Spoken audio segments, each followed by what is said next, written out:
দেওয়ার পর কিছু সময়ের মধ্যে গুড়টা ওটা লিকুইড হয়ে গেছে। এর মধ্যে আমড়াগুলো ফুটতে শুরু করছে। আমরা যেহেতু কাট করে দিয়েছি, এর মধ্যে লবণ, গুড়ের মিষ্টির ভাব সবগুলোই চলে যাবে। এরপর যে গ্যাসের ফ্লেমটা লো টু মিডিয়ামে রেখে দিচ্ছি আস্তে আস্তে।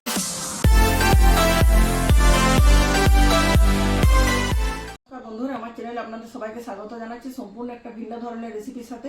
তো বন্ধুরা, আমরা সকালে ছোট থেকে বড় কম বেশি আচার খেতে পছন্দ করি। দেখুন আচার বানাবো আমরা দিয়ে। আমরা সিজন চলছে, বাজারে প্রচুর পরিমাণে আমরা পাওয়া যাচ্ছে। আমাদের পাশের বাড়ির একজনের গাছের থেকে আমরাগুলো নিয়ে এসেছি টাটকা। আমরা দেখুন গাছ থেকে তুলে দিয়েছি।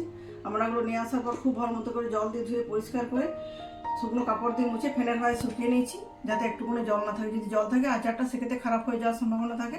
পরে আমরাগুলো একটু বটি দিয়ে কেটে নেবো। আর তার সাথে যে উপকরণ লাগছে দেখা যাচ্ছে, দেখুন এখানে আখের গুড় নিয়েছি, প্রিজারভেটিভের জন্য ভিনিগার, আর আচারের মশলার জন্য নিয়েছি জিরে, গোটা ধনে 1 চামচ করে, মরিটা 1.5 চামচের মতো আছে, 4-5টা শুকনো লঙ্কা আর 1 চামচ পাঁচফোড়ন। আর বাকি যে উপকরণগুলো লাগবে সেগুলো অবশ্যই ভিডিওর মাধ্যমে আপনারা দেখতে পাবেন।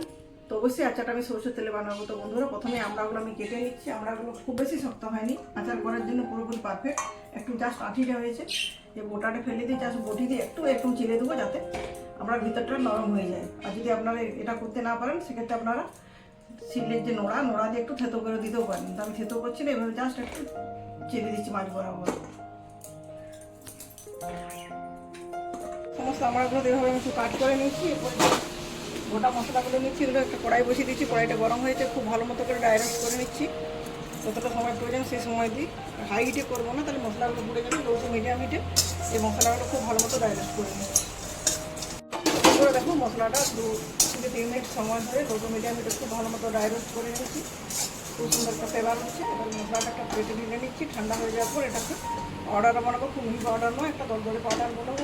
কড়াইটা আবার বসিয়ে দিলাম গ্যাসের ওভেনে, ফ্লেমটা হাইয়ে দিয়ে দিচ্ছি। তারপর দিচ্ছি যেটা একটু সরষের তেলটা বড় চামচের 2-2.5 চামচের মতো দিচ্ছি, একটু বেশি পরিমাণে দিলাম।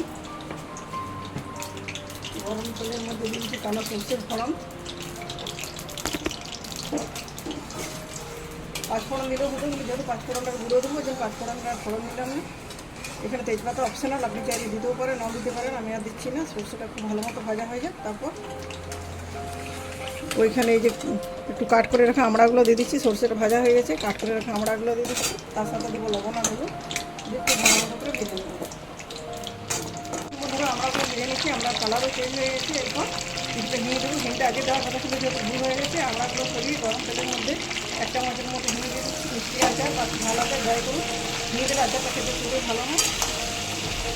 ঘিটা তেলের মধ্যে একটু ভেজে নিচ্ছি। আর তারপর এখানে নিয়ে একটু হলুদ গুঁড়ো বড় চামচের 1 চামচ, এটা অবশ্যই কালারের জন্য। আর দিচ্ছি পরিমাণ মতো লবণ। তারপরে আরেকবার খুব ভালো মতো মিক্স করে নিচ্ছি। তারপর এখানে অ্যাড করবো গুঁড়ো দেওয়ার পর খুব সুন্দর একটা ফ্লেভার উঠছে। তারপর লবণ আর হলুদ দিয়ে খুব ভালো মতো কষিয়ে নিচ্ছি। পর এখানে দেবো অনেক গুড়, এখানে 1 কিলোর মতো আমরা আছে। এখানে গুড়টা আমি 500 থেকে 600 গ্রামের মতো দেবো, খুব বেশি দেবো না।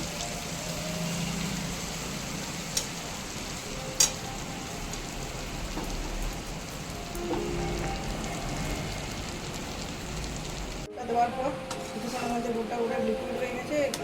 এর মধ্যে আমড়াগুলো ফুটতে শুরু করছে। আমরা যেহেতু কাট করে দিয়েছি, এর মধ্যে লবণ, গুড়ের মিষ্টির ভাব সবগুলোই চলে যাবে। এরপর যে গ্যাসের ফ্লেমটা লো টু মিডিয়ামে রেখে দিচ্ছি, আস্তে আস্তে এটা ঘন হতে থাক। সেই সময়ের মধ্যে ভেজে রাখা মশলাটা ঠান্ডা হয়ে গেছে। এটা একটু দরদরে পেস্ট করে নিয়ে ফিরে আসছি। বন্ধুরা, ফিরে এলাম 10 মিনিট পর। 10 মিনিট সময়ের মধ্যে আমড়াটা খুব ভালো মতো আমার সিদ্ধ হয়ে গেছে। যেহেতু কাট করা ছিল, তার মধ্যে লবণ আর দেখুন খুব ভালো মতো চলেও গেছে। এবং খোসাটা কত সুন্দর ট্রান্সপারেন্ট হয়ে গেছে। এরপর আমি এখানে যে ভাজা মশলাটা ছিল, একটু দরদরে পাউডার বানিয়েছি, পাউডারটা এখানে দিয়ে দিচ্ছি। পুরো পাউডারটাই ব্যবহার করছি। এখানে ঝালের জন্য আলাদা করে লঙ্কা দিচ্ছি না, যেহেতু 5-6টা শুকনো লঙ্কা এখানে ভেজে গুঁড়ো করে নিয়েছি। এই ঝালটাই যথেষ্ট। খুব বেশি ঝাল হলে হয়তো যারা খুব বেশি ঝাল খেতে পছন্দ করেন তারা খেতে পারবেন, অনেকে ঝাল কম খেতে পছন্দ করেন বা বাড়িতে বাচ্চারা থাকে তারা খেতে পারবে না। এরপর এখানে প্রিজারভেটিভের জন্য দিয়ে দিচ্ছি 1 চামচের মতো ভিনিগার, যাতে আচারটা দীর্ঘদিন সংরক্ষণ করা যায়।